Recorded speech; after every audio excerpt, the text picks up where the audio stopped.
Buenas noches, médicos nacionales e internacionales, invitados especiales, sean todos bienvenidos y gracias por estar con nosotros. Este seminario es realizado de forma híbrida, por lo que agradecemos a los que se han unido vía Facebook Live y Zoom. Contamos con audiencia de todos los departamentos de Guatemala y a nivel internacional de los países de España, Colombia, Massachusetts en Estados Unidos, Belice, El Salvador y Honduras. La forma en que se responderán las preguntas que se realicen a los panelistas por el cambio de hora de nuestros expositores virtuales, quienes por problemas de atraso y fuerza mayor no pudieron estar con nosotros de manera presencial y personal, se harán al terminar su presentación, limitando las mismas para poder cumplir así con nuestro programa. Para aperturar este seminario, vamos a solicitar la presencia de la licenciada María Casasola, CEO de MyLab. Buenas noches, bienvenida.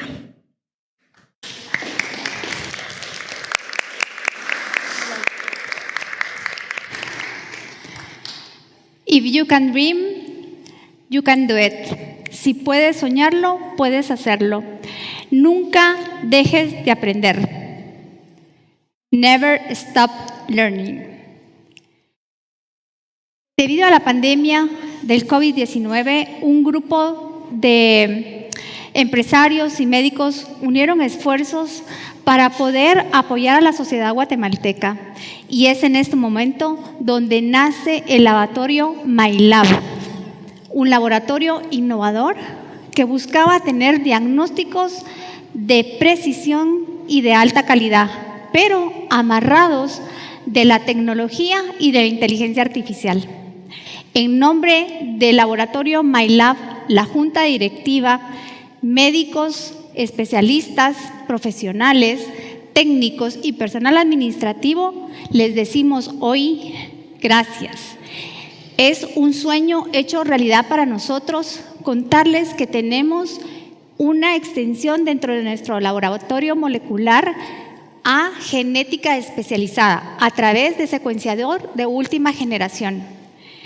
Es un sueño gracias a ustedes y principalmente nos sentimos orgullosos porque los estamos poniendo a ustedes como médicos y como país, como líderes en la región norte de Centroamérica, en el conocimiento y con la herramienta de diagnóstico en secuenciación.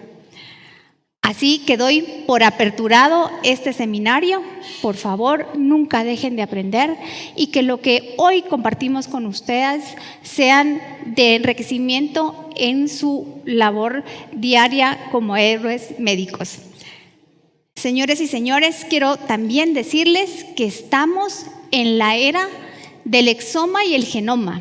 No es ciencia ficción, no es una película, es una realidad. Estamos ante el conocimiento del genoma humano, donde ustedes como médicos lo van a poder aplicar a su clínica diaria. Sean todos bienvenidos.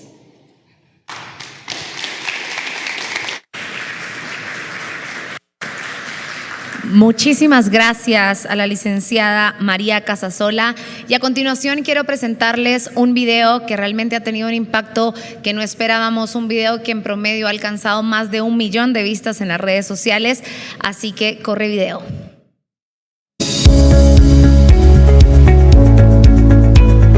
¿Sabes qué es la secuenciación del genoma humano de última generación? Acompáñame, yo te lo explico. La secuenciación del genoma humano de última generación es simple y sencillamente el conocimiento de miles de millones de letras de tu ADN. A, G, T, C. Es descifrar el código de un libro, el código de tu genética, de una forma rápida, sencilla y de acceso inmediato. La primera vez que los científicos secuenciaron un genoma humano duró más de 10 años y su costo más de $2 billones, limitando así a personas y países. Si conoces la variante de tu código de genética, aportarás invaluable información a tu diagnóstico clínico. para obtener así una vida más larga y saludable. Junto a tu médico descubrirás cosas interesantes, como el riesgo a desarrollar enfermedades como la diabetes, el cáncer o la obesidad, a tomar decisiones de hacer o no hacer, de tomar medicamentos o dejar de tomar medicamentos, a tomar una dieta o simplemente a descubrir cosas interesantes como tu ascendencia. Existen muchas marcas y procedimientos que te ofrecen el genotipado, pero muchas veces dicen ser pioneros pero no innovadores, que te limitan a la detección de algunos genes o simplemente te hacen esperar demasiado tiempo. Te pregunto, ¿por qué limitarte a ver un pequeño porcentaje de las A, T, C, G si puedes tener el mapa completo de tu salud y de una forma inmediata? Te invito a que vengas al laboratorio MyLab a conocer tu código genético de una forma inmediata a través del secuenciador de última generación. Como parte del equipo de MyLab te doy las gracias por tu aceptación a la tecnología y la innovación, porque gracias a ti ahora somos parte del diagnóstico en Guatemala. Ahora estamos más cerca de ti y de los más necesitados. A la medida del desarrollo científico siempre te tendremos informados. Previene, corrige o simplemente conoce tu código de genética. Hoy tú decides.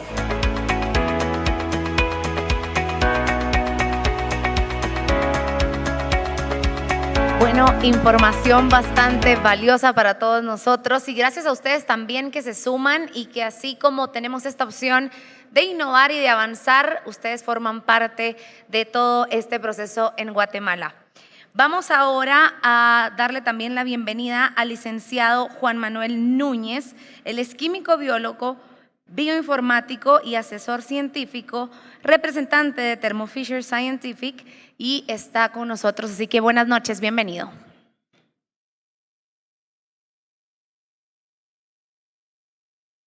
¿Cómo están todos? Bueno, muy buenas noches. Muchísimas gracias de verdad por la invitación a este evento la noche de hoy. Gracias a todos los participantes por tomarse el tiempo de acompañarnos en estas charlas en las cuales queremos compartir información que creemos que puede ser de gran utilidad para ustedes. En principio, bueno, creo que tenemos unas palabras de parte de la gerencia regional, de la gerencia de Latinoamérica. Tengo entendido que tienen para reproducción la grabación. Muchas gracias a todos por acompañarnos en el día de hoy. Es para nosotros, Thermo Fisher, un orgullo poder contar con cada uno de ustedes. Les cuento un poco acerca de Thermo Fisher. Thermo Fisher es una compañía, una corporación global con más de 120,000 empleados alrededor del mundo. Y hoy es un orgullo poder estar con ustedes y poder llevar toda la tecnología que tenemos al servicio de todos, al servicio de Guatemala y al servicio de cada uno de los ciudadanos que están en este país. La idea es poder tener nosotros la oportunidad de tocar muchas más vidas y poder llevar mucha más salud a cada uno de ellos.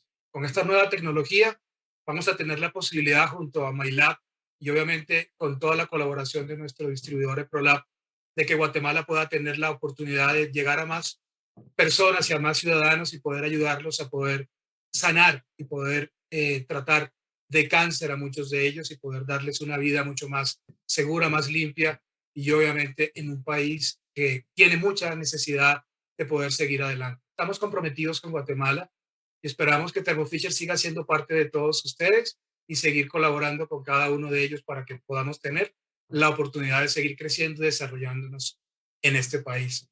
Es nuestro compromiso poder seguir trabajando allá y poder seguir haciendo parte de ustedes a través de la educación, aparte de llevar mejor tecnología. Es por eso que hoy estamos todos reunidos para presentarles un equipo de última tecnología, el S5, un SEC Studio, que va a tener la oportunidad de poder hacer análisis y pruebas para todo lo relacionado con el cáncer. Y es por eso que estamos aquí y los dejo hoy con Juan Núñez, nuestro especialista del equipo, para que les dé toda la información y todos los detalles de cómo podemos hacer uso de este equipo y obviamente de la tecnología que pone a ustedes y a su servicio Thermo Fisher. Muchas gracias. Bueno, muchísimas gracias. Las palabras que acaban de escuchar vienen de parte de la dirección, como les decía, la dirección para Latinoamérica. Y en este caso, bueno, es principalmente para hacerles llegar el compromiso que tiene Thermo Fisher actualmente con el desarrollo de la región desde el punto de vista tecnológico y con las 3 premisas que forman parte de la misión de Thermo Fisher, que es hacer un mundo más sano, más limpio y más seguro. En principio, bueno, y antes de continuar con la presentación, que volviendo un poco acá a la primera diapositiva, como ven, el objetivo es hablarles sobre secuenciación de nueva generación y algunas aplicaciones clínicas que sé que para ustedes pueden ser de gran utilidad. Ya vamos a entrar en detalle. Les quería comentar, bueno, gran parte de la presentación, las diapositivas, el texto lo van a ver en inglés. Espero que no sea inconveniente. De todos modos, por supuesto, la idea es hacerles llegar toda la información de manera verbal. Igualmente, estamos a sus servicios, estamos a la orden, y también a través de nuestro distribuidor ProLab para cualquier requerimiento en el cual les podamos apoyar. Sí, como saben, entonces Thermo Fisher es una empresa la cual está, digamos, está constituida a nivel mundial con más de 100.000 empleados, entre ellos un grupo bien robusto de profesionales que están dispuestos a ayudarlos para los requerimientos que tengan. Bien, y ya entrando entonces en materia, hablar de secuenciación y en particular de secuenciación de nueva generación en un tiempo corto como el que tenemos en este momento es realmente un reto. Sin embargo, bueno, vamos a tomarnos el atrevimiento de condensar y de resumir gran parte de la información que se puede obtener con esto. Cuando hablamos de secuenciación, realmente el mundo es muy amplio en cuanto a aplicaciones. Básicamente todo lo que tenga algún ADN o ARN puede secuenciarse, y no solamente la importancia de que pueda secuenciarse y tener simplemente letras que nos den una secuencia, sino más allá de eso es el significado biológico que puede tener el resultado que se obtiene en una secuenciación de nueva generación. Saber qué significan esas letras que obtenemos a partir de un proceso de secuenciación, saber qué importancia tiene para un paciente el hecho de que pueda encontrarse una mutación en su genoma y qué significancia tiene en el futuro, ya sea de la enfermedad que puede tener en un momento dado o de la probabilidad de que pueda padecer alguna enfermedad en el futuro.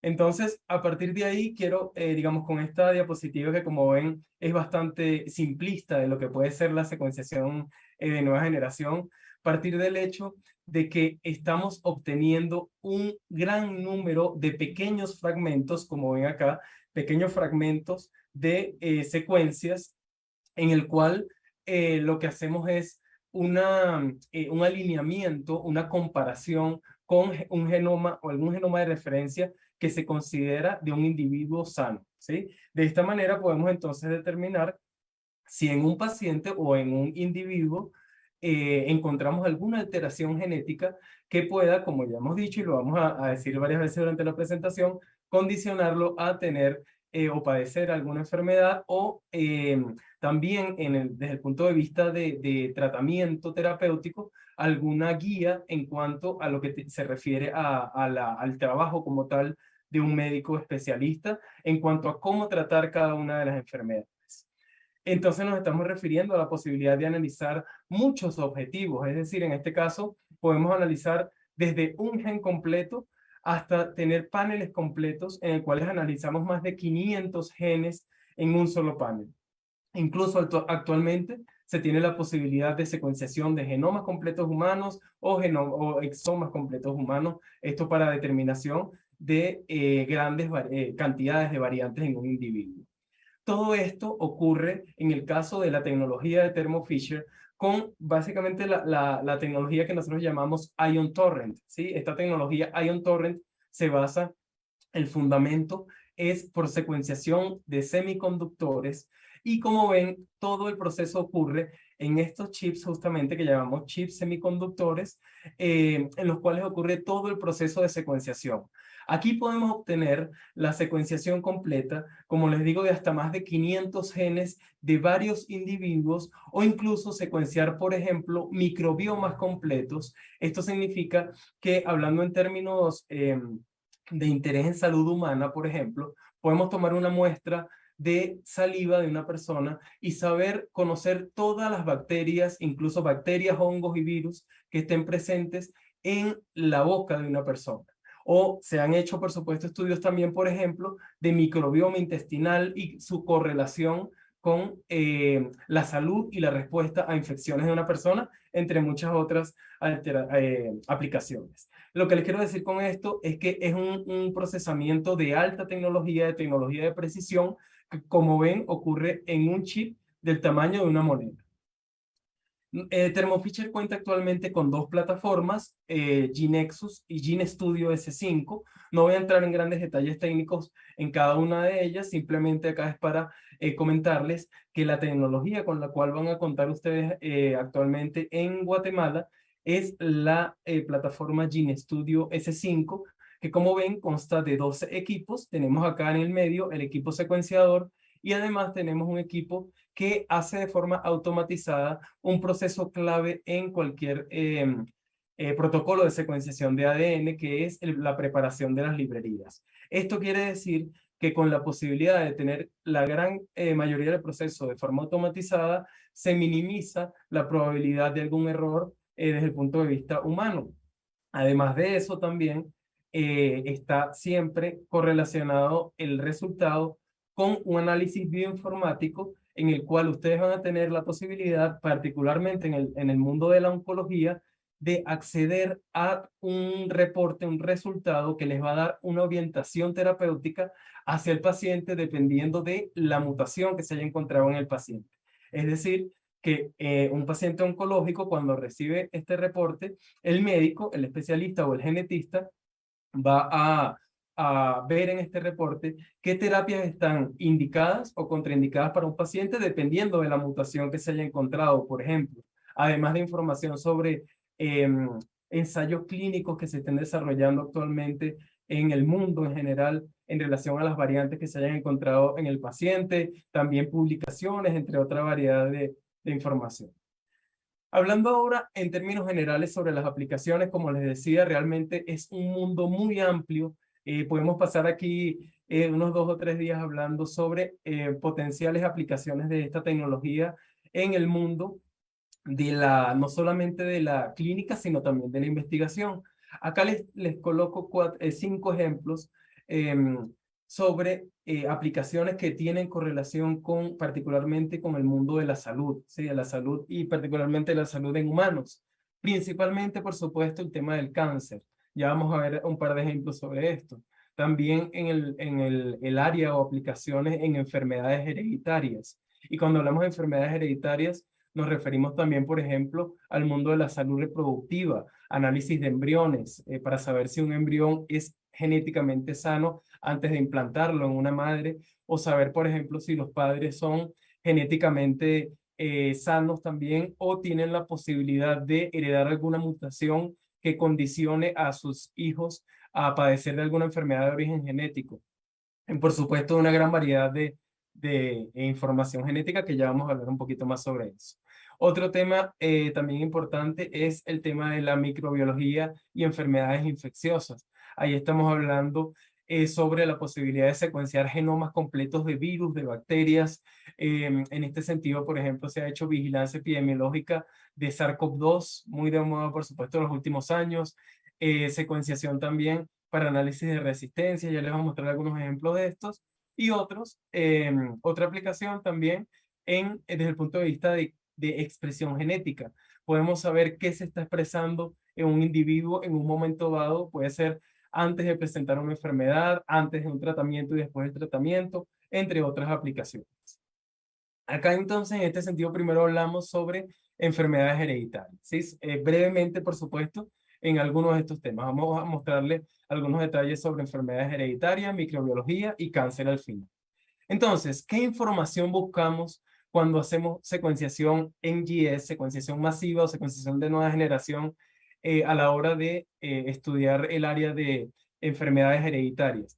Por supuesto, la posibilidad de diagnosticar al paciente, saber qué es lo que está ocasionando alguna alteración desde el punto de vista clínico o fenotípico en un paciente.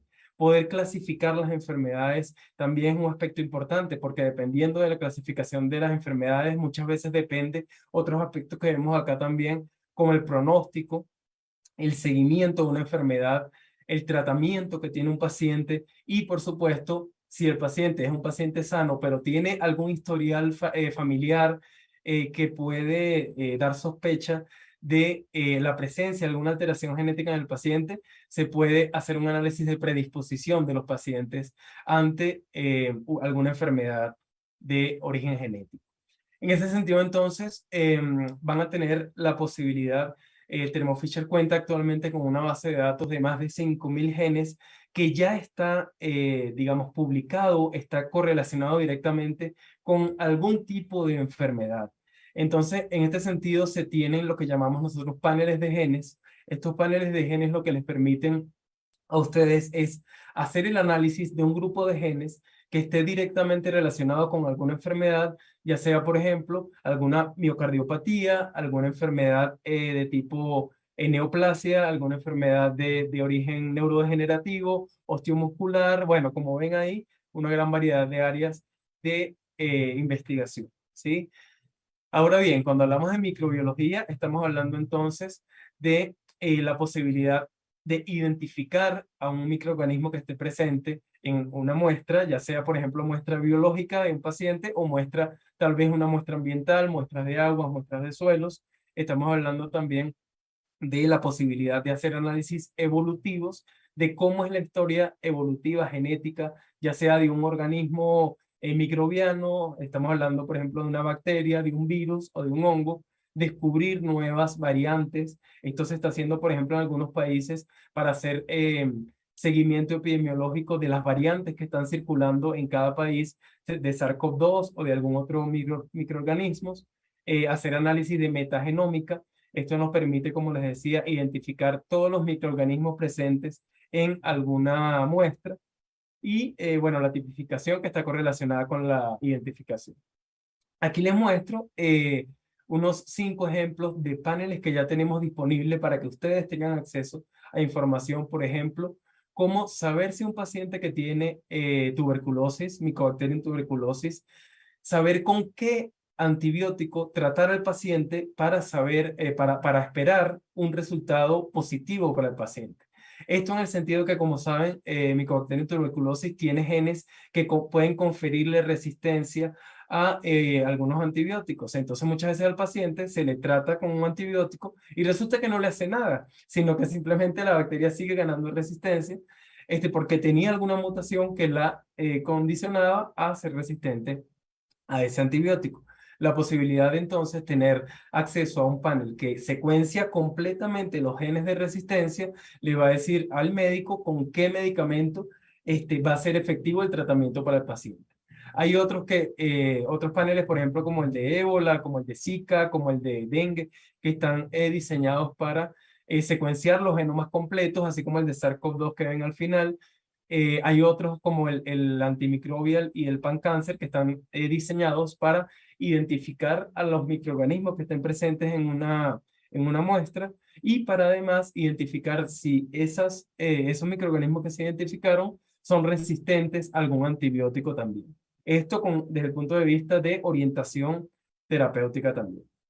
Y finalmente, hablando ya desde el mundo de la oncología como tal, por supuesto estamos hablando de un mundo muy amplio, ¿sí? En el cual podemos, como ya les decía, y de verdad que a mí me entusiasma mucho hablar sobre estos temas, porque la cantidad de aplicaciones es inmensa. Acá trato de condensarles en 6 puntos qué se puede hacer con estas aplicaciones de secuenciación de nueva generación. Primeramente, por supuesto, confirmar hacer un diagnóstico confirmatorio desde el punto de vista genético y correlacionarlo con clínica que se consigue en un paciente. Muchas veces la clínica del paciente puede ser ambigua o tal vez pacientes, por ejemplo, hablando particularmente de oncología, en el cual se pueden identificar varios tumores primarios, entonces el médico tal vez necesita una orientación más directa de qué tipo de cáncer o qué tipo de mutación más bien es la que está ocasionando la enfermedad en el paciente.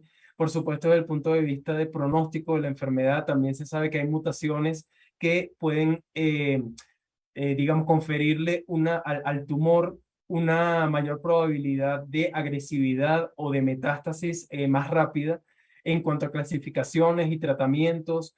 También, por supuesto, la orientación es directa, es decir, como ya les comentaba, se puede y se reconocen variantes genéticas que dan orientaciones directas de terapias targets para dar una medicina mucho más personalizada y más precisa.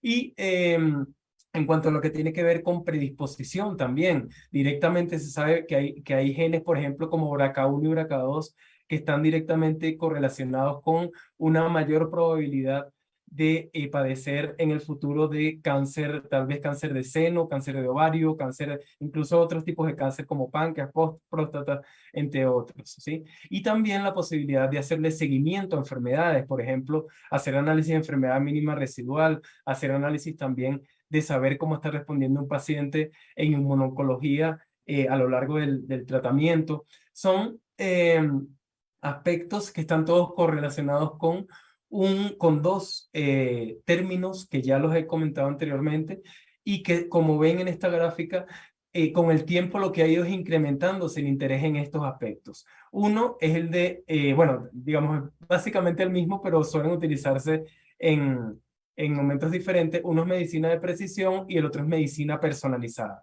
Pero ambos términos lo que buscan es lo siguiente: darle al paciente el medicamento correcto en el momento correcto, ¿sí? Entonces, en este caso, se sabe que con el tiempo cada vez se han desarrollado más y más alternativas terapéuticas, más terapias targets, más terapias que incluso están diseñadas para determinados pacientes con determinadas mutaciones. Entonces, desde ese aspecto, el que ustedes tengan ahora la posibilidad ya en casa, hacerlo directamente en su país, de poder hacer un análisis al paciente que les permita determinar qué terapia es la que está indicada para ese paciente, es un avance realmente importante, partiendo de que actualmente en el mundo en general, todavía el paradigma de que al paciente primero se le da el medicamento de primera línea, valga la redundancia, y luego es que se espera el resultado genético, es uno de los paradigmas que se quiere, digamos, desplazar. En ese sentido, lo que queremos es justamente que el paciente tenga ya desde la primera línea de tratamiento la posibilidad de tener acceso al medicamento que realmente le va a funcionar, permitiéndole ahorrar desde semanas hasta meses, incluso dándole una mayor calidad de vida, mayor probabilidad de supervivencia, y para eso entonces se utilizan una gran variedad de paneles, ¿sí? Como ven, esto que ven acá es parte del repertorio de lo que, como les decía, nosotros le llamamos paneles de análisis de genes, y nosotros los dividimos en 4 grupos. Tenemos el grupo de análisis de genes de tumores sólidos, tenemos un grupo de paneles también para análisis de genes partiendo de lo que llamamos biopsia líquida.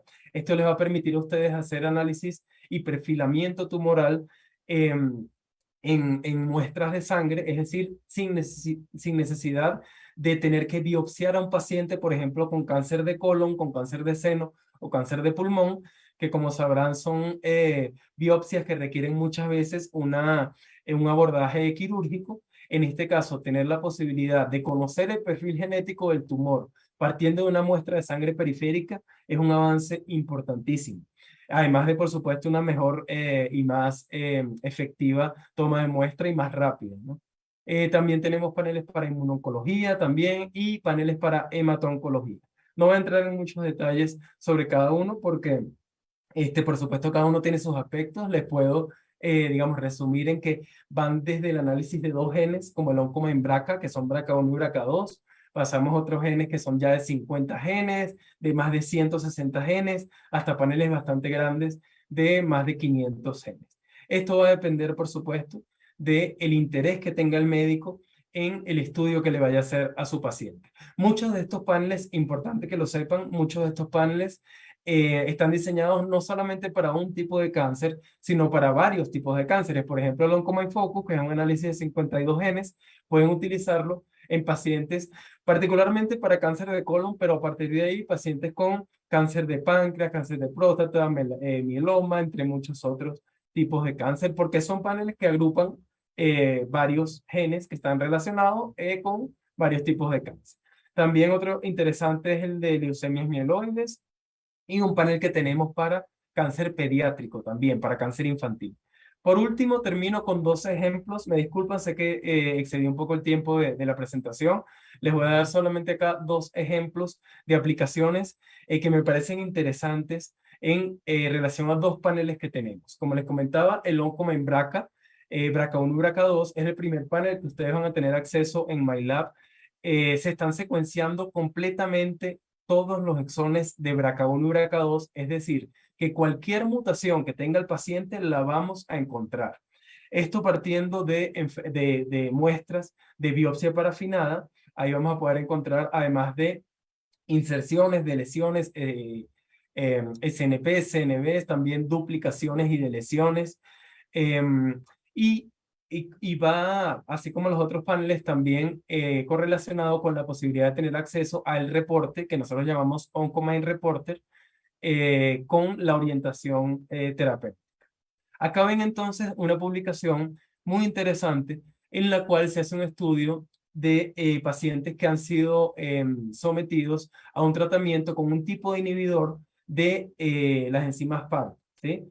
En este caso, los inhibidores PARP son un tipo de terapia que ya está muy extendida alrededor del mundo. Se sabe que particularmente los pacientes con mutaciones, con ciertas mutaciones en BRCA1 y BRCA2, pueden responder muy bien a este tipo de tratamiento. Entonces, primero se le hace el estudio de BRCA1 y BRCA2 y se dice, bueno, este paciente es candidato para inhibidores PARP, ¿sí? Pero además de eso, este estudio analiza a pacientes que ya se sabía, pacientes con cáncer de ovario, que ya se sabía que tenían la mutación, y además se determinó que dentro de ese mismo grupo de pacientes se puede saber cuáles pueden responder mejor o cuáles tienen una respuesta más deficiente a el tratamiento con estos inhibidores. De esta manera, se analizó lo que llamaron ellos la frecuencia alélica corregida. En este caso lo que hicieron fue correlacionar la frecuencia alélica que se consiguió por secuenciación en GS con otros factores que incluyen también parte de lo que es la clínica del paciente, incluso la edad, entre otros factores, y encontraron que pacientes con una alta frecuencia alélica se espera que respondan mucho mejor a este tipo de tratamiento, ¿sí? Y por último, este ejemplo que me parece también muy interesante en cuanto a lo que tiene que ver con la posibilidad de tratar al paciente incluso antes de la evidencia imagenológica de cualquier aparición del tumor. En este caso, a pacientes con cáncer de pulmón. Esto fue un análisis retrospectivo en el cual se le hizo a los pacientes mensualmente un análisis, y fíjense que lograron identificar mutaciones que predisponen al paciente a la aparición nuevamente del tumor hasta 3 meses antes de cualquier evidencia en imágenes de rayos X.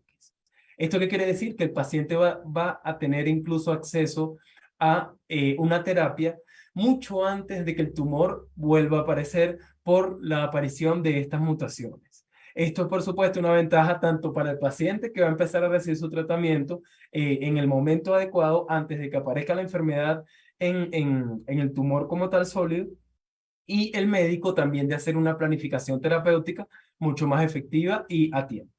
Con eso entonces finalizo la presentación.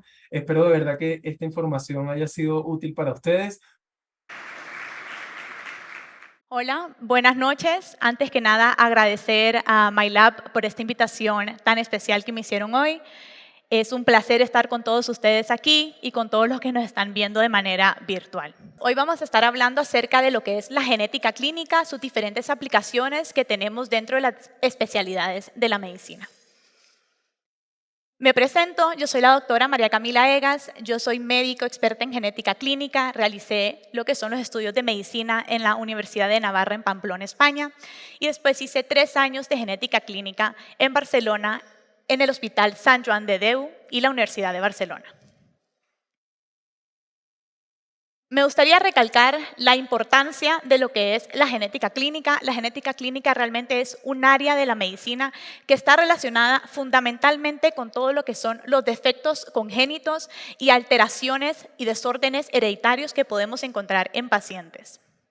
El objetivo realmente es poder dar con una enfermedad, es decir, encontrar un diagnóstico de esa enfermedad, de ese síndrome que está padeciendo nuestro paciente, ya puede ser un niño, un adulto o incluso durante el embarazo.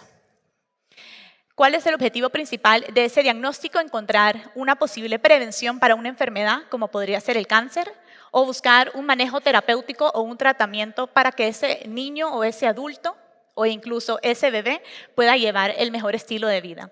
Siempre importante acompañado de un grupo de especialistas. Yo siempre digo que la mejor medicina es la medicina multidisciplinar y por eso pienso que tenemos que trabajar todos en equipo para poder brindarle el mejor servicio a nuestros pacientes. Siempre me gusta recalcar también que todas las especialidades dentro de la medicina tienen enfermedades o síndromes con una base genética, inclusive lo que es la nutrición. Aquí pongo algunas de las especialidades, solo para enumerarlas, no las voy a leer, después las vamos a ir viendo. Empezamos con lo que es la genética y la oncología.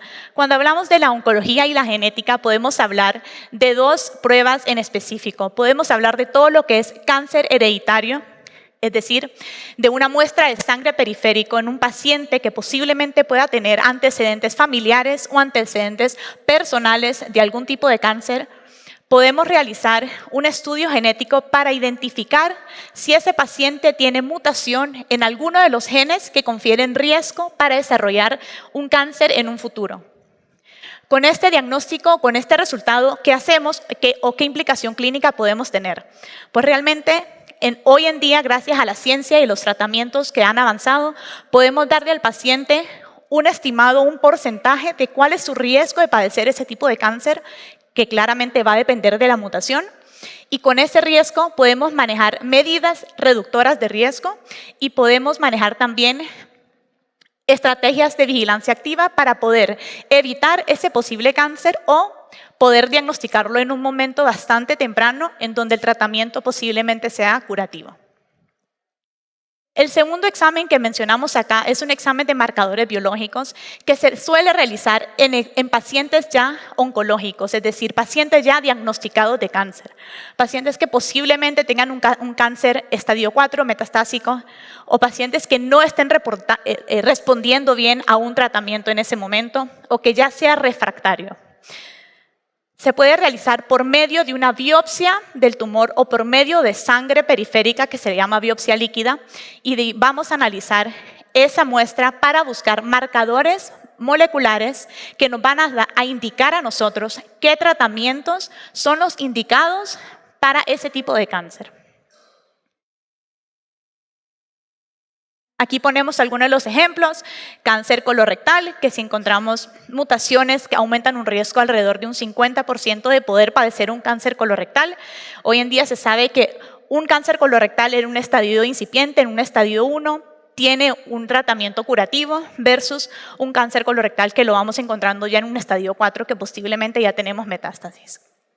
De igual manera, con lo que es el cáncer de mama, sabemos que los genes BRCA, sobre todo el gen BRCA1, confiere un riesgo alrededor del 70% de padecer cáncer hasta los 70 años.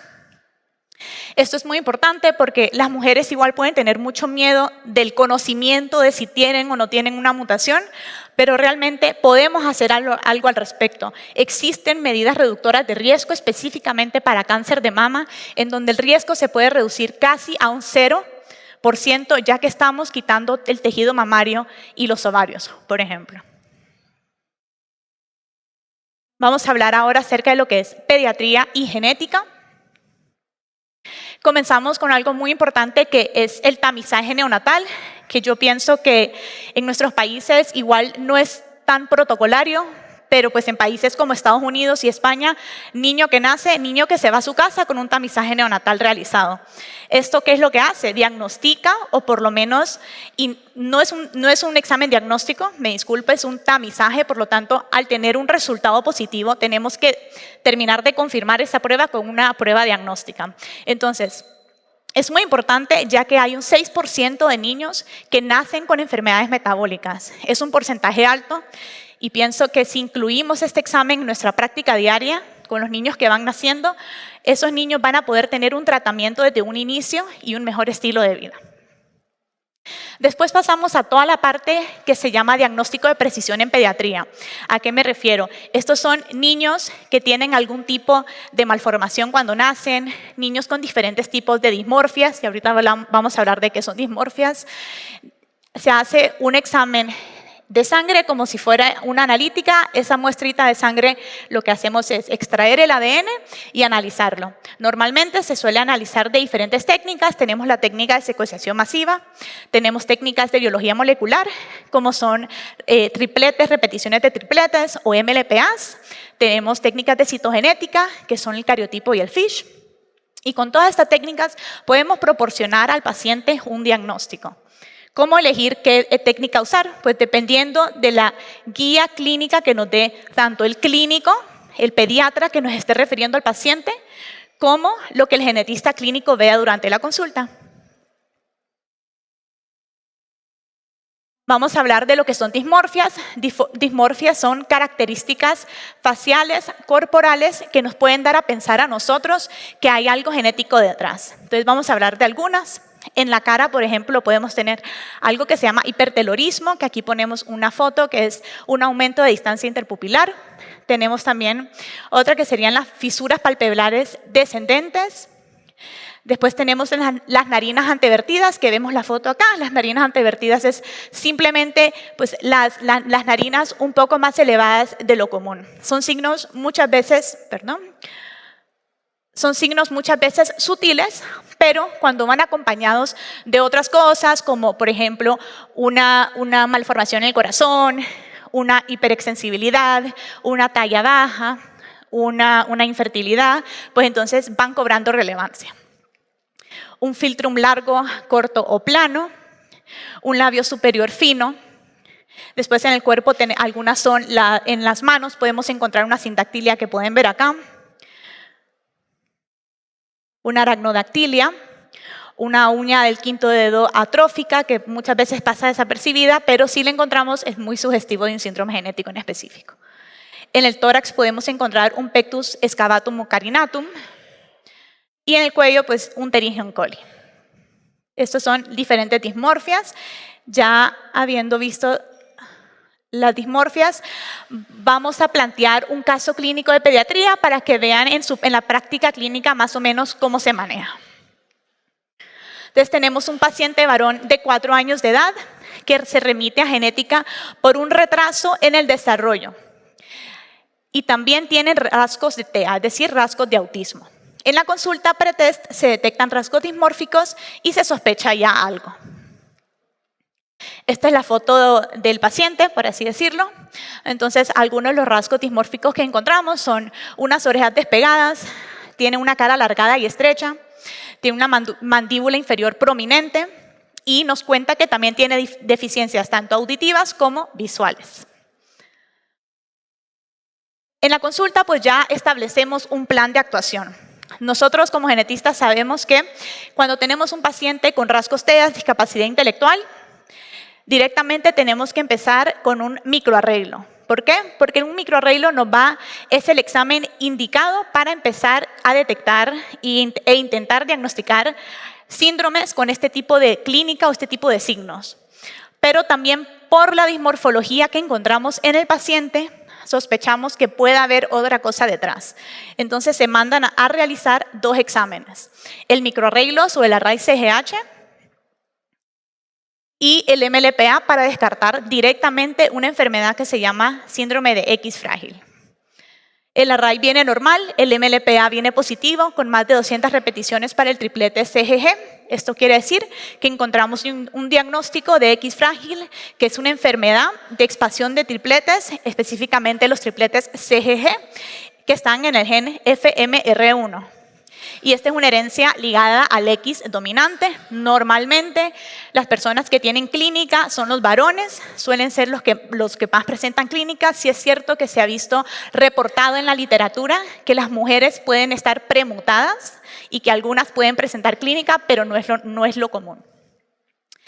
¿Qué le decimos al paciente? Que debe realizar un asesoramiento genético Y le contamos que esta enfermedad se va a transmitir a todas sus hijas mujeres y que no va a ser transmitida a sus hijos varones.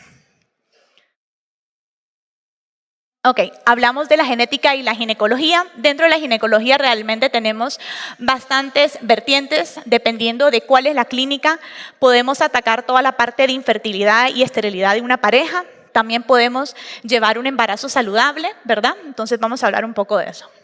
Cuando hablamos de diagnóstico prenatal, hablamos de embarazo saludable. ¿Qué significa esto? Un diagnóstico prenatal, una mujer embarazada a partir de la 10ª semana de embarazo se puede realizar un examen no invasivo, es decir, en sangre materna, en donde hay 0 riesgo para el embrión, 0 riesgo para la madre.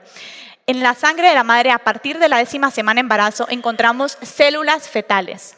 Esas células fetales las vamos a analizar para descartar síndromes genéticos como puede ser el síndrome de Down. Además de eso, pues la madre va a poder saber y conocer cuál es el sexo del bebé de manera anticipada.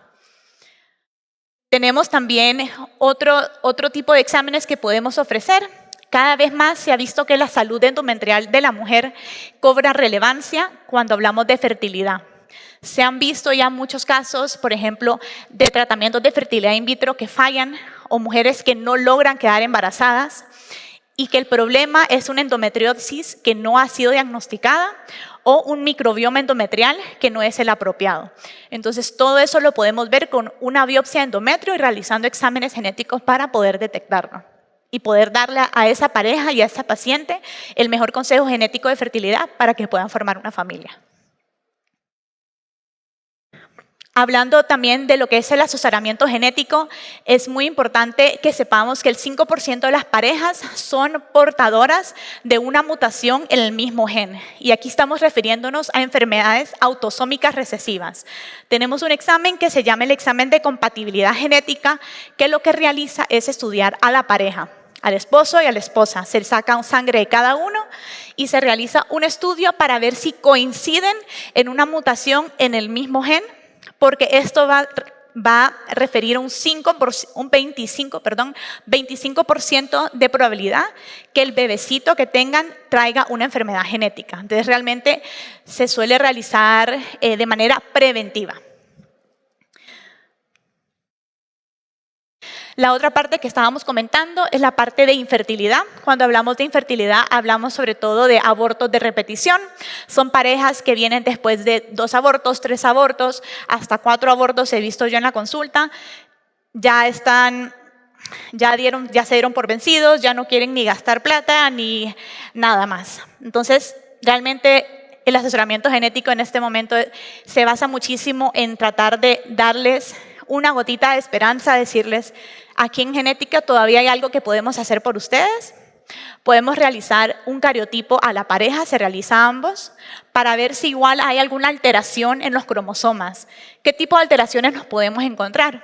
Por ejemplo, hay unas alteraciones que se llaman traslocaciones.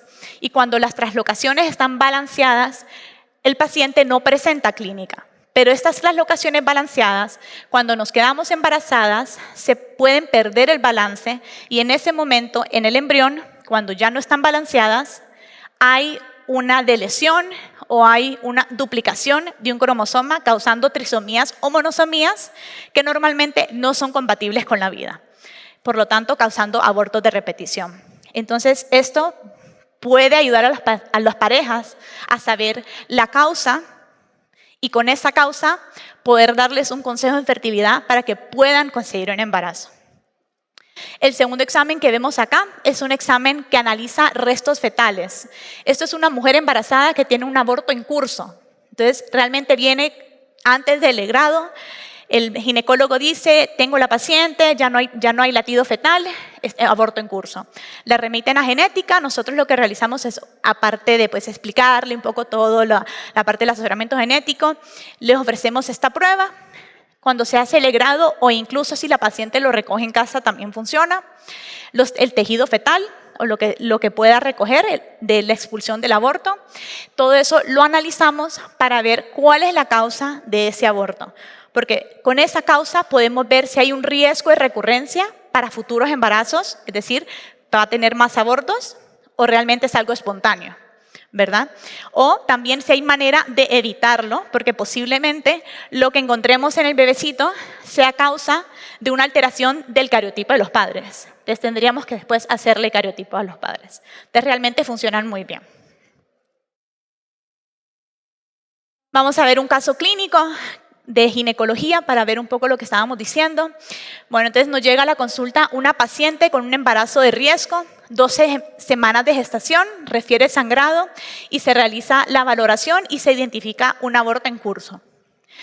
Sus antecedentes personales, ya ha tenido 3 abortos, todos del primer trimestre y ninguno sin diagnóstico ni sin ninguna prueba realizada.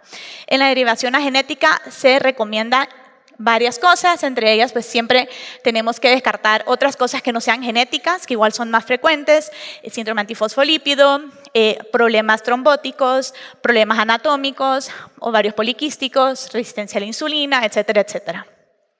Se recomienda realizar todos esos exámenes y aparte se ofrece el examen de restos fetales para poder descartar una causa genética. Entonces vemos que el examen de restos fetales es normal, el síndrome antifosfolípido es negativo, se realiza el examen de la pareja que habíamos mencionado y sale positivo para una alteración genética que al heredarse es incompatible con la vida, ¿verdad? Esto ya estamos hablando del cariotipo. El examen de endometrio también sale positivo para endometritis crónica. Entonces, sabemos que también la endometritis crónica puede causar dificultad para quedarse embarazada. Entonces, bueno, realizamos un plan, se le comenta que primero pues, hay que tratar esa endometritis, se le dan medicamentos para poder tratar la endometritis y posteriormente, debido a que tenemos el cariotipo alterado de los padres, perdón, de los padres, ¿sí? Se recomienda realizar un in vitro con diagnóstico preimplantacional. Entonces, el diagnóstico preimplantacional es cuando el embriólogo tiene los embriones ya en el Petri dish, se realiza una biopsia de líquido, no de embrión, sino de líquido, de medio de cultivo, mejor dicho, de cada embrión, y eso se analiza para transferir a la madre el embrión sin alteración genética. Entonces ya vamos jugando, como quien dice, con pelota adelantada. A continuación, simplemente voy a pasar de manera rápida, no los voy a leer todos, simplemente para que vean que todas las especialidades dentro de la medicina tienen enfermedades con base genética. Obviamente no las puse todas en cada especialidad porque no caben, pero algunos ejemplos. Dermatología, tenemos neurología, nefrología, hematología, cardiología, oftalmología, inmunología, neumología, gastroenterología, trauma, otorrino y por último nutrición y deportes, que como mencioné al comienzo, ni ellos se salvan de nosotros. Entonces realmente es un trabajo de equipo. Okay. Este es un pequeño recordatorio por si a alguien se le olvida. Realmente pues la genética es el futuro de la medicina, es el presente de la medicina, es algo que es eminente, es una necesidad que existe y que necesitamos que todos nuestros médicos y todo nuestro personal de salud lo vea, ¿verdad? Y que empiece realmente a referir pacientes cuando sea necesario, porque como pueden ver, pues podemos apoyarlos a ustedes. Esto se trata de apoyarlos a ustedes para que ustedes puedan brindarle a sus pacientes los mejores tratamientos y el mejor servicio. Muchísimas gracias a la doctora María Camila Egas, gracias por estar con nosotros y por compartir todos estos conocimientos que siguen enriqueciendo este seminario. Ahora ha llegado el momento de presentar a nuestro siguiente expositor. Él también es asesor científico para Latinoamérica del grupo Health in Code y está con nosotros desde España, así que le vamos a dar la bienvenida al doctor Edwin Ramírez. Bienvenido.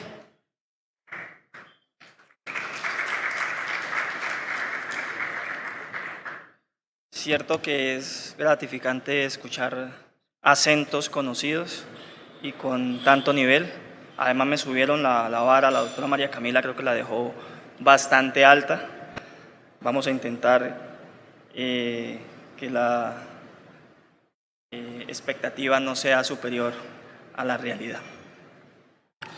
Soy genetista, llevo un par de años trabajando con el grupo Health & Co y la intención de esta sesión es poder aproximar el uso de la farmacogenética a diferentes contextos clínicos. Particularmente entiendo que el auditorio es de oncólogos, así que voy a traer algunos casos de oncología de precisión. Ante todo, buenas noches y gracias a MyLab por esta invitación a participar en este evento. ¿Me ayudas con para pasar la presentación?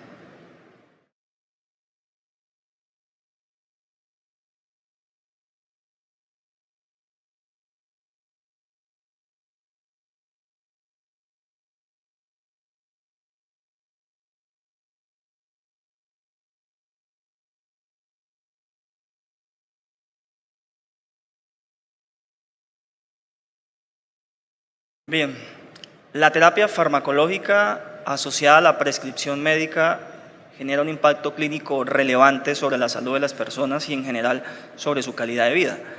Tanto es así que los fármacos hoy en día nos permiten prevenir, curar, paliar, retrasar o mitigar ciertas condiciones médicas. Sin embargo, también es sabido que tiene limitaciones y su uso, por supuesto, no está exento de tener reacciones adversas y muchas de ellas son potencialmente evitables. Fíjense cómo la imagen de la izquierda representa el beneficio de los 10 principales medicamentos que se han invertido más recursos en los últimos 20 años en el mundo. Para citar un ejemplo, en la línea azul ustedes van a observar cómo entre 3 y 24 pacientes no obtienen beneficios del tratamiento. Voy a citar algunos: aripiprazol, esomeprazol, adalimumab, que es un biológico que se usa para artritis reumatoide, rosuvastatina, una de las estatinas más usados y prescritos en enfermedad coronaria y en general en riesgo cardiovascular, infliximab, entre otros. Y si nos vamos a la gráfica de la derecha, observen cómo de esta revisión que trae el British Journal of Medicine en color rojo, la proporción de nuevos fármacos que han sido desarrollados desde el 2010 a la fecha de la publicación de este paper que no han generado un beneficio añadido al tratamiento convencional. Si ustedes observan, solamente en oncología alrededor del 40% de los desarrollos del 2010 para acá no mostraron beneficios. Y si nos vamos al segmento de diabetes, casi el 80%. Y si hablamos de psiquiatría y neurología, el 95% de los medicamentos que fueron desarrollados no generaron un valor agregado a las terapias convencionales que hoy contamos. Es así como también está ampliamente documentado que los medicamentos en general presentan riesgos y eventos adversos. Esta tabla, por ejemplo, muestra los principales estudios epidemiológicos sobre seguridad del paciente que se han realizado en ámbitos sanitarios en España. Por traerles un número, el 10% de los pacientes sufren eventos adversos relacionados con la atención sanitaria y de esos, 1 de cada 3 presentan eventos adversos, según el estudio ENEAS, en un ámbito hospitalario, de los cuales casi el 30% terminan en hospitalizaciones, incluso en la muerte. Esto ha sido cuantificado incluso en Estados Unidos y se ha documentado como un problema sanitario y ha sido reconocido ampliamente como un problema de salud pública. Sin embargo, aunque el desarrollo de la farmacogenética es muy antiguo y hay una cantidad de conocimiento clínico sobre el particular, el hito que cambió este paradigma para poderlo aplicar a nivel asistencial fue justamente que se crearan consorcios médicos, grupos de trabajo y sociedades científicas que recopilaran en guías de práctica clínica recomendaciones para dosificar fármacos en función del genotipo. Esta diapositiva, por ejemplo, recoge las principales, las label de la FDA, la Agencia Europea de Medicamentos, el CEPIP, que es muy importante, la Red de Farmacogenética Canadiense, la Dutch Pharmacogenetics Working Group, entre otros. Así que ya tenemos guías de práctica clínica y ahora la intención es poder tener estrategias de dosificación basadas en la genotipificación, de tal manera que podamos usar fármacos en pacientes que tengan un genotipo metabolizador normal o, si el metabolizador es ultra rápido, seguir las recomendaciones que las guías nos están dando. Esto, en contexto general, viene desde el estudio italiano, por allá publicado en el 2006, que describió cuáles eran las proteínas que participaban en la fase 1, en la fase 2 y las proteínas participadas en el transporte. Hay más de 215 genes que codifican proteínas asociadas con procesos catalíticos de hidrólisis, procesos de conjugación en la fase 2, y cada uno de ellos pertenecientes a la superfamilia del citocromo P450. La superfamilia del citocromo P450, recuerden que se expresa muy marcadamente a nivel hepático, son alrededor de 18 CYP con subfamilias que alcanzan casi 44 y todas ellas codificadas por 57 genes. Y lo que analizamos nosotros, entendiendo de la farmacogenética, es cómo esas bases genéticas permiten que la variabilidad de una persona a otro nos dé una garantía de la respuesta de los medicamentos. Dicho de otra manera, cada ser tiene una forma de responder diferente en función del tipo de genotipo metabolizador que tiene. Ahora bien, si nosotros entramos en el detalle, la mayoría de las genes ADMET albergan en general el 50% de las variantes de todo el genoma. Por tanto, identificando estos genes, podríamos llegar a algunas conclusiones como esta. Este es un estudio que se publicó en el año 2020, tomó un poco más de medio billón de individuos del biobanco de UK, en donde el 99% de la población analizada era portadora de una variante farmacogenética. Alrededor de 3,7 variantes por personas, variantes igual a mutación o cambio de un nucleótido de una secuencia de ADN. En promedio 12,3 fármacos requerían ajuste de dosis o cambio de tratamiento y alrededor de un 10% de ellos tenían recomendación de ser cambiados por una alternativa. Todo en función del genotipo. Algunas de las recomendaciones que la comunidad científica ha elaborado sobre los estándares de interpretación de estas variantes, ya tenemos acuñada la terminología para ello y ya tenemos un sistema de interpretación que nos lleva a poder simplificar esta complejidad que hay a nivel molecular. Mensaje para la casa, y este es el primer mensaje. Cuando hablamos de interpretar en farmacogenética, no hablamos de interpretar una variante o un cambio en un único nucleótido. Normalmente hablamos de analizar combinaciones de variantes, incluso que están agrupadas como haplotipos. Estas combinaciones de variantes concretas, como las que ustedes ven acá, están registradas ya en bases de datos y cada vez se suman más. Lo interesante es que cada vez sumamos más población afroamericana, población amerindia, población caucásica, población anglosajona, y esto permite enriquecer desde el punto de vista de la epigenética los resultados de la respuesta farmacológica que tienen los individuos. Ahora bien, estas bases de datos ya nos permiten entonces tomar decisiones clínicas. En esta diapositiva quiero destacar dos cosas. La primera, la proporción de cambios o variantes sobre el total de variantes conocidas es muy alta en los principales genes del CYP, del citocromo P450. La mayoría de ellos incluso se explican solamente analizando el CYP2CD9, el CYP2-1CD19 o el CYP2D6, que son generalmente citocromos de la fase 1 del metabolismo. Así que miremoslo en contexto clínico. En la implementación, este fue uno de los primeros papers que publicó CEPIP, ya hay incluso datos más abundantes, pero fíjense cómo en esta revisión de estudios de implementación centrados en las guías CEPIC, el 27% de los usuarios de genotipificación o de estrategias de dosificación de fármacos basados en la genotipificación generaron ahorros a los sistemas sanitarios, incluyendo hasta un 44% de modelos económicos costo-efectivos a favor de genotipificar. Y hoy tenemos más de 100 fármacos que se benefician de este tipo de estrategias basadas en la prescripción.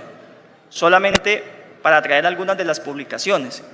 En este estudio, que está incluido en esta diapositiva, que seguramente es muy conocido por algunos de los presentes en el auditorio, Se establecieron los riesgos con el uso de las fluoropirimidinas, primera línea para cáncer de colorectal en la mayoría de los países, y se observó que el 73% de los pacientes que eran portadores heterocigotos de una de las variantes asociadas con pérdida de función en DEB-YD tenía toxicidad grado 3. Estas toxicidades son toxicidades graves por la clasificación que suelen requerir ingreso hospitalario y hasta un 10% de ellos fallecían por causa de esta toxicidad. La estrategia de genotipificación, como conclusión de este paper, es que permite reducir la toxicidad grado 3 a un 28% y los fallecimientos o muertes causadas por la toxicidad a 0. Así que ESMO adoptó la recomendación y, en consonancia con ello, emitió recomendaciones que están escritas aquí en esta diapositiva y que básicamente recomiendan guiar la terapia con fluoropirimidinas en base a la genotipificación de las cuatro variantes más frecuentes en DEB-YD. Y también la adoptó la Agencia Europea de Medicamentos. ¿Y qué hizo? Básicamente, en recuadro rojo, recomendó genotipificar la deficiencia de DEB o DPD antes de iniciar 5-fluoracilo, capecitabina y tegafur, incluyendo flucistocina. Por lo tanto, esto es una recomendación 1A que además tiene el label de la FDA para poder ser aplicado. Podemos decidir si lo hacemos o no, pero es el 25% de la variación que tiene DEB26 en los 4 alelos más frecuentes que hay para ello. Y siguiendo en onco, y este estudio probablemente también, creo que lo tocaron hace un rato, este es el primer estudio que demuestra una asociación de CYP2D6 con el resultado clínico de tamoxifeno. El tamoxifeno es ampliamente usado en mujeres con receptores de estrógenos positivos y además como inhibidor de aromatasa, pues es una opción muy válida para pacientes posmenopáusicas.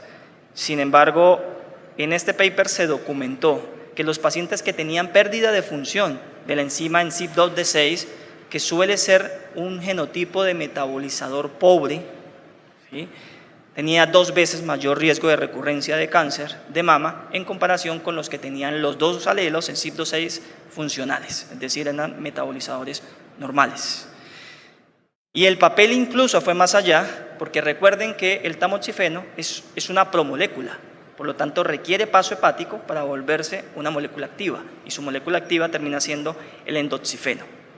Así que las recomendaciones tampoco se hicieron esperar, y este es uno de los papers quizás más completos publicados en el Journal de Oncología del año 2018, finales del 2019, un estudio prospectivo que incluyó incluso cortes retrospectivas, vinculó registros de pacientes de cáncer de mama, registros suecos muy grandes que están allí descritos en uno de los brazos de análisis y que fueron recopilados entre el 2005 y el 2012.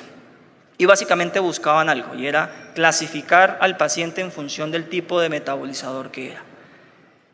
Y la sorpresa para ello es que corrobora la información arrojada en el paper anterior, en donde los pacientes que tenían expresión de metabolizadores ultra rápidos generaban un 18,8% de mayor recurrencia frente a aquellos que eran metabolizadores normales.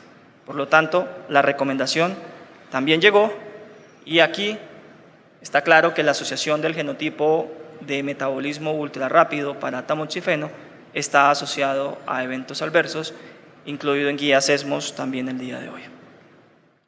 Fíjense solamente en la columna roja, les va peor a los metabolizadores ultrarrápidos que requieren además costos para los sistemas sanitarios porque requieren controlar los síntomas asociados a los eventos adversos. En el cuadro de la izquierda ustedes van a observar el genotipo asociado con mayor uso concomitante de tratamientos para poder manejar los eventos adversos, y en el cuadro de la derecha la interrupción asociada al tamoxifeno que generó prescripciones adicionales. ¿Es lo único que tenemos?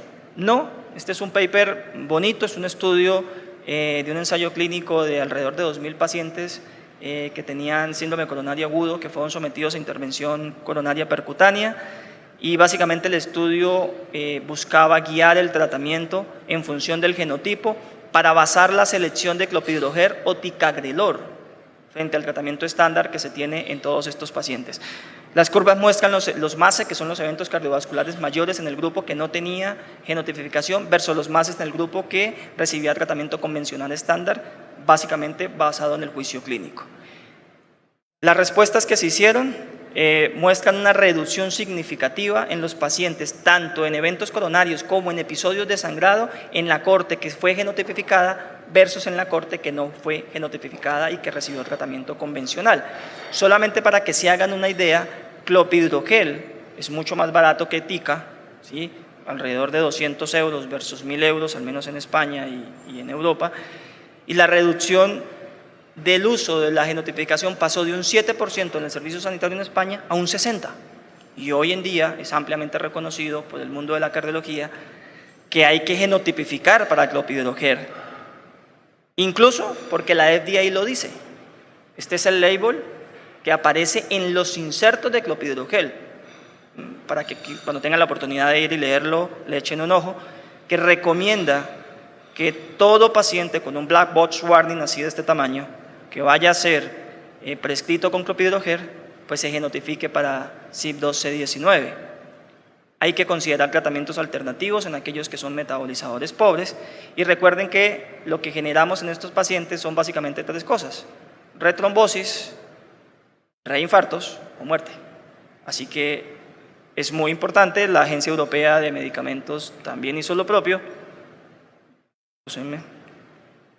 Y en la Agencia Europea de Medicamentos también salió un label en la ficha técnica que recomienda el uso de la genotipificación principalmente para CYP2C19, dado que los metabolizadores lentos tienen una cantidad de metabolito activo de clopidogrel y pudieran tener pérdida de función en su efecto racional de ser antiagregante plaquetario. Eso en cardiología. Por ahí creo que había un colega psiquiatra que le interesaba escuchar este estudio. También en el campo de la neuropsiquiatría hay algunos papers, traje este a colación, es un paper donde la selección también de la prescripción se basa en la genotipificación. Aquí se está basando tratamiento antidepresivo de primera línea. Este es un estudio que se realizó en la Clínica Mayo y valoró básicamente la implementación del estudio farmacogenómico para poder prescribir o no el tratamiento, validándolo contra estudios clínicos como el HMD, contra el KISS, contra PHD9, y la conclusión en las curvas, ustedes pueden observar aquellos en curva roja que fueron genotipificados versus aquellos que no fueron genotipificados, y en la mano izquierda ustedes van a encontrar la distribución de los genes, de los principales genes de la fase 1 del metabolismo asociados a la cigosidad. Columna roja, más eventos adversos; columna azul, menos eventos adversos, en función de la estrategia de dosificación que se empleó por parte de cada uno. También me preguntaba de si con todo funciona igual. No, eso depende del diseño del estudio que se haga. Convencionalmente, cuando hablamos de farmacogenética, hablamos de arrays, porque fue lo primero que introdujo este tipo de aproximaciones. Y los arrays pues están diseñados para unos SNPs específicos. Así que si yo utilizo un array, pues voy a buscar esos SNPs específicos, si están o no están.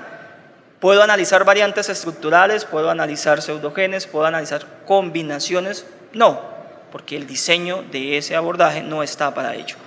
Sin embargo, existen diferentes tecnologías disponibles, desde técnicas que yo puedo usar con análisis de fragmentos para Sanger, RT-PCR, o las que nosotros implementamos en Coruña en el grupo Health & Co, que es abordaje mediante NGS, es decir, secuenciación completa para poder cubrir todas las zonas. También preguntaban hoy sobre costos, y les voy a mostrar en costos, excúsenme que esto se volvió loco, cómo desde el 2007 aproximadamente los costos de la secuenciación se cayeron en las megabases drásticamente. Secuenciar una megabase de ADN en el año 2007 tenía alrededor de un costo de $10.000 a $12.000, y secuenciar una megabase hoy de ADN tiene un costo aproximado de $200 a $300. Es decir, que el alcance de la NGS llegó para masificarse, porque los costos de secuenciación por megabase cayeron. Esta es la gráfica que les mencionaba. La gráfica se explica sola, cómo cae el costo de secuenciar una megabase entre el 2007 y lo que estamos viviendo a finales del 2009. Este es un estudio publicado por la el instituto de la NHI en el Reino Unido. Ahora bien,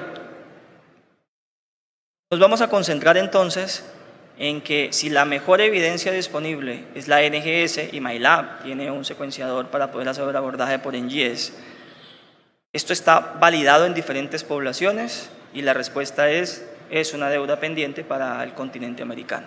Necesitamos todavía incluir más frecuencias alélicas y más estudios poblacionales para poder asociar la respuesta farmacológica en función del genotipo.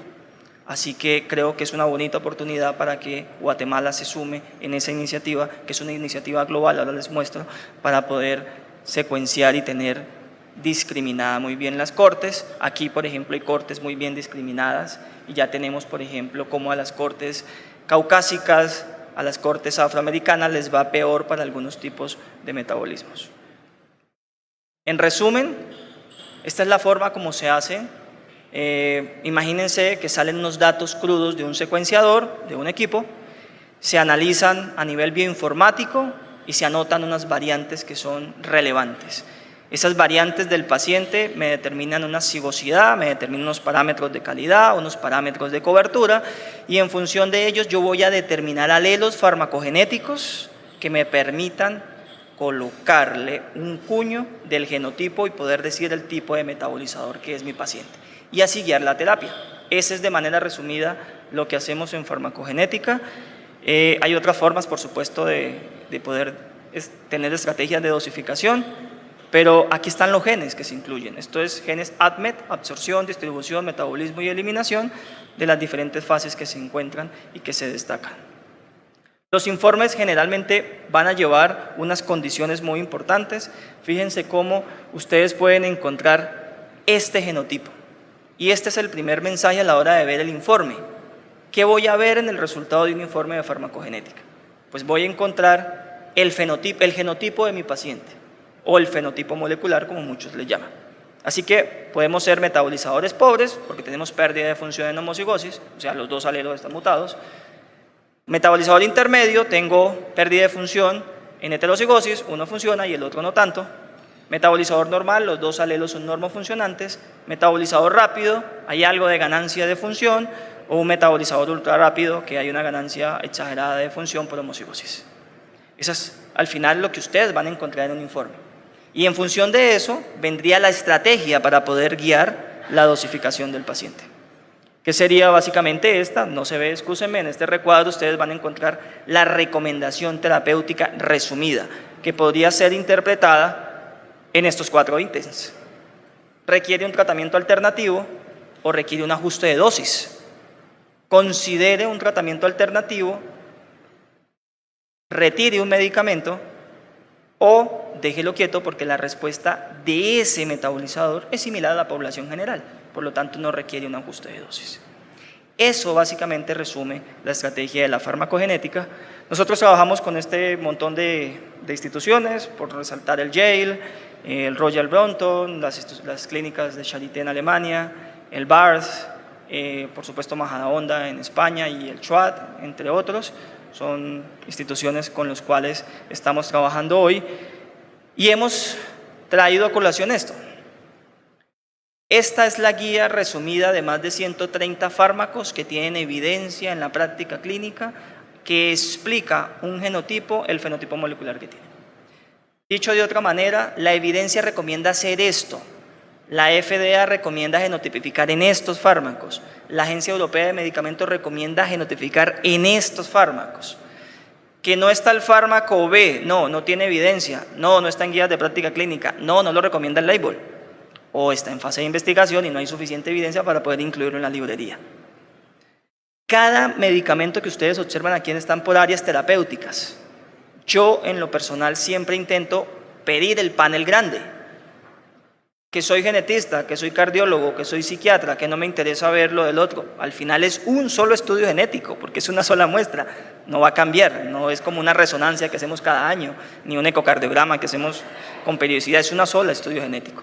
Así que, en realidad, estrategias como las estrategias que hacen, por ejemplo, en algunos centros de atención primaria en Argentina, a nivel de pediatría, en pedir un estudio que el pediatra lo va a ver por una otitis y le va a ajustar la amoxicilina, pero que luego lo va a ver el internista cuando tenga 18, no va a cambiar, porque es la misma carta de presentación farmacogenética.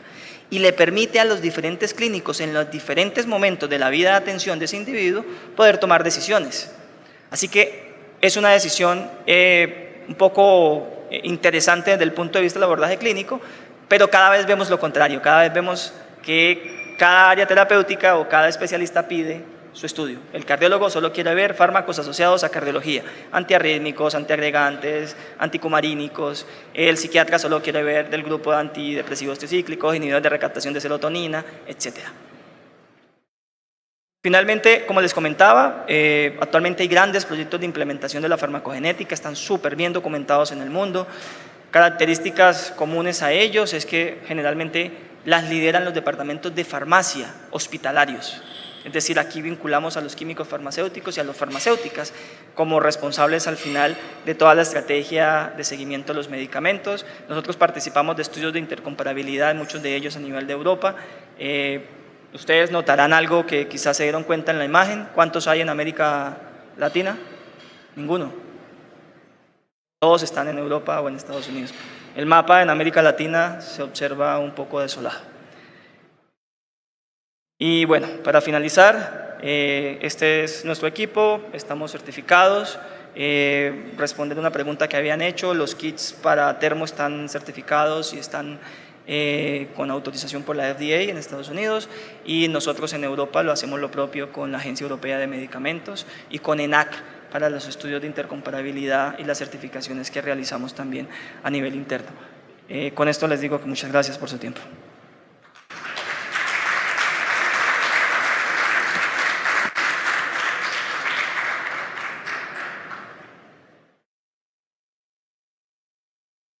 Agradecemos al doctor Edwin Ramírez por tanta información compartida. Gracias a todos por estar con nosotros en este seminario.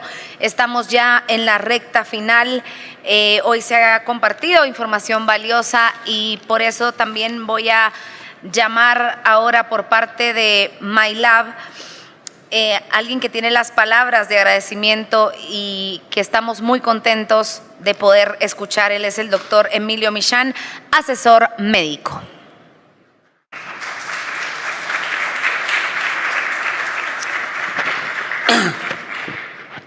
Bueno, muchas gracias por aras del tiempo y por aras de que ustedes tienen que trabajar mañana. Agradecemos a todas las personas que vinieron, agradecemos a los conferencistas, agradecemos a todas las personas que nos acompañaron y en nombre de MyLab agradecemos su presencia. Tengo un anuncio que estamos en un estudio multicéntrico que trataremos de hacer la genética del guatemalteco. Como todos saben ustedes, el guatemalteco tiene una característica especial. No contamos con la genética del guatemalteco, entonces vamos a iniciar a hacer la farmacogenética guatemalteca para podernos comparar con estudios fuera de nuestro país. Las personas que están interesadas pueden acercarse a nosotros o mandar cualquier persona que quiera hacer su estudio genético. A partir de febrero estamos en toda la disponibilidad de comenzar el trabajo, apoyar a todos ustedes en los estudios que podamos hacer, y en nombre de MyLab, en nombre de todo el personal que trabaja, que está allá atrás, en nombre de la Junta Directiva de MyLab, quiero agradecer especialmente a María, que gracias a ella se llevó a cabo esto. Ella organizó todo y ella organizó el laboratorio. Muchas gracias, María, y pasen a un refrigerio.